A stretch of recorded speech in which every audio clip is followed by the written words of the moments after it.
What's up guys, Houndish here, and today we're jumping in with some Destiny 2 stuff to talk about. So first up, we're going to speak about the Dreaming City. Of course, there have been some pretty interesting story progressions, and that continues this week. So we'll speak about our final message to the Queen for a little while, but then we'll speak about some updates for Season 6, Joker's Wild, and a couple more things worth knowing as we approach Season of the Drifter. On top of this, we've got a discussion from Bungie devs about armor visuals, the possible return of raid-like ornaments for gear in the future. Then we're going to talk about some early Crimson Days triumphs, some other news updates, and a bunch of stuff to round up in this video, guys. So as always, if you enjoy this one, a like is very much appreciated below. So the first thing we're going to speak about today would be the progression in the Dreaming City. Of course, the last week was a pretty interesting one. We visited the Queen's Court, and Mara told us that this would be the last time we'll see her for a little while. And of course, for now, Mara Sov is gone, and she left us with a pretty cryptic hint to a certain stranger in Destiny 1. But this week, as always, the story continues to progress, and things are getting pretty interesting in the Dreaming City. It certainly feels like something big is coming up, and the dialogue that we get via this week's Oracle offering is certainly going to raise a few questions, so we're going to check that out right here.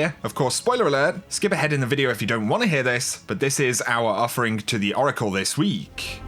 Queen Mara, this will be our last message to you. We made a commitment to Petra to help protect the Dreaming City. We've stood again and again to strike back at the forces that command the curse.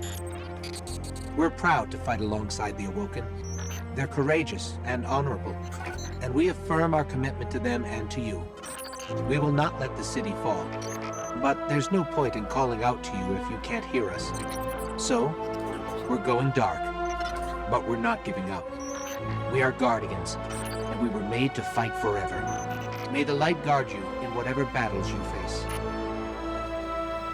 So, of course, pretty intriguing stuff right there. Of course, we know that she has now left the Queen's Court, and as the Ghost says, there's no point in calling out to you if you can't hear us. So this raises some pretty interesting questions, of course, about the story, but also about the mechanics in the Dreaming City. Some folks may ask, what is going to happen in future Oracle offerings? Well, as far as we know, there won't actually be a mechanic change in the game, so the process of going and getting the loot shouldn't really change since Bungie haven't announced anything. But are we simply going to present the offering to the engine without a message, or is something else going to happen? Well, I certainly don't think this story is going to stop dead in its tracks, and there is some data to suggest that we could still be visiting Queen's Court up until late spring of this year, so it appears that the story isn't over yet, and we're either going to get a pretty surprising turn in the story, or a few very lackluster visits to Dreaming City over the coming weeks. However, once again, there is the question of Prince Aldrin. A more immediate question, however, appears to be about the curse in the city itself. It's possible that this next act, the one that Mara's referring to, this current cycle, and many that follow,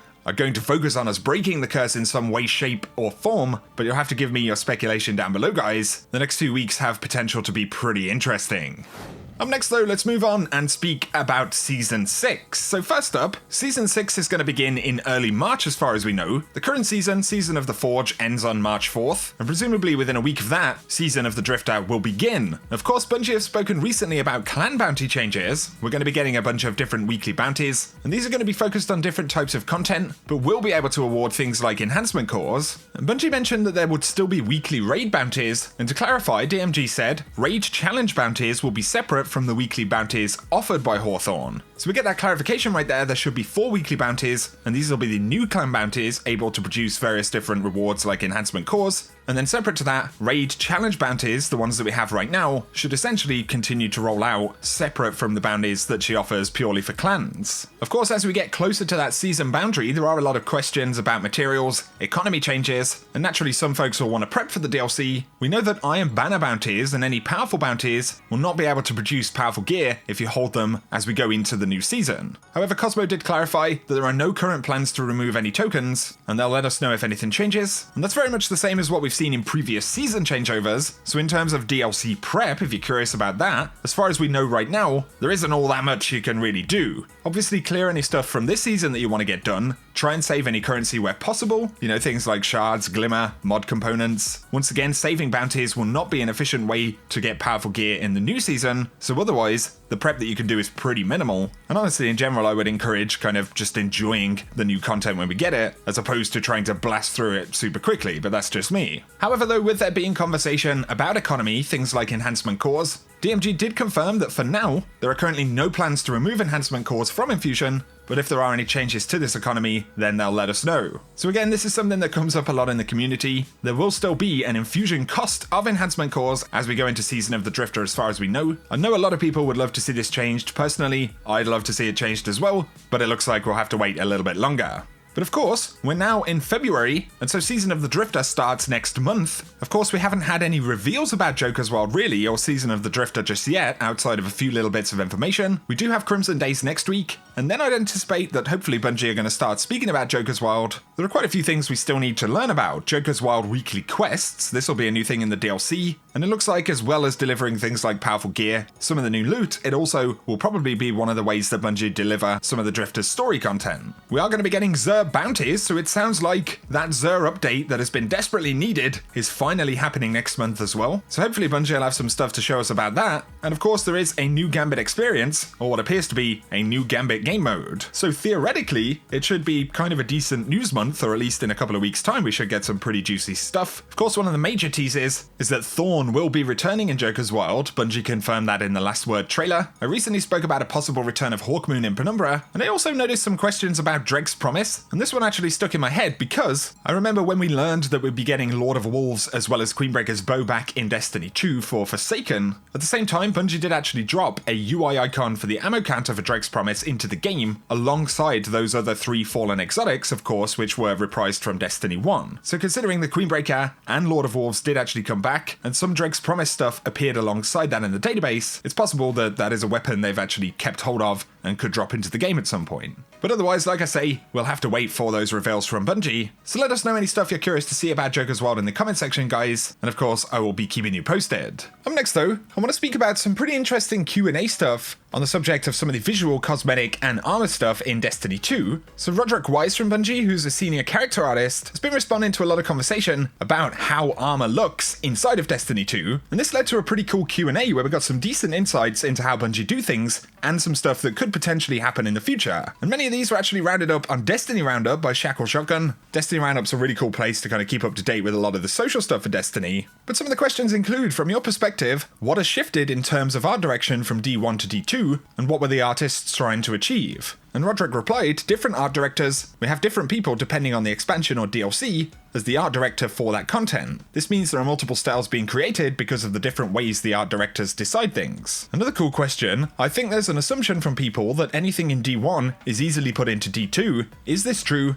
And do you have to start from scratch, or is it easy to port over? And he replies, no, everything from D1 would have to be run through the whole process again. The engine has been updated to be PBR, so all gear and assets have to be run through a whole new texturing process. And he goes on to say, an older asset might take 2 weeks to update for Destiny 2, and a new asset might take 3 or 4 weeks to do, so we try to evaluate and figure out what our fans would like more, a new asset that they've never seen, or 1 or 2 old assets because you can't do both. I think that's a pretty interesting insight. But I think some of you guys will be interested in this one. I wonder what happened to ornaments in general. I miss the glowy stuff from Destiny 1 Age of Triumph, and I'd love to see new approaches to that style in D2. And Roderick said, we are constantly evaluating that type of stuff and try to bring things like that back when appropriate. Somebody asked, can you tell us if we'll ever see gear like the raid sets we had at the end of D1, with more fantasy elements, light effects and stuff like that? They look insanely good. And he replies once again, I can't say for certain, but I can say it would be awesome, and Bungie is constantly trying to improve raid gear. I'm sure in the future, you'll get the type of gear you're looking for. So pretty interesting, he speaks about bringing this type of content back at the right time, and also hints, in the future, I'm sure that you'll get the type of gear that you're looking for, which of course is pretty broad. He doesn't say,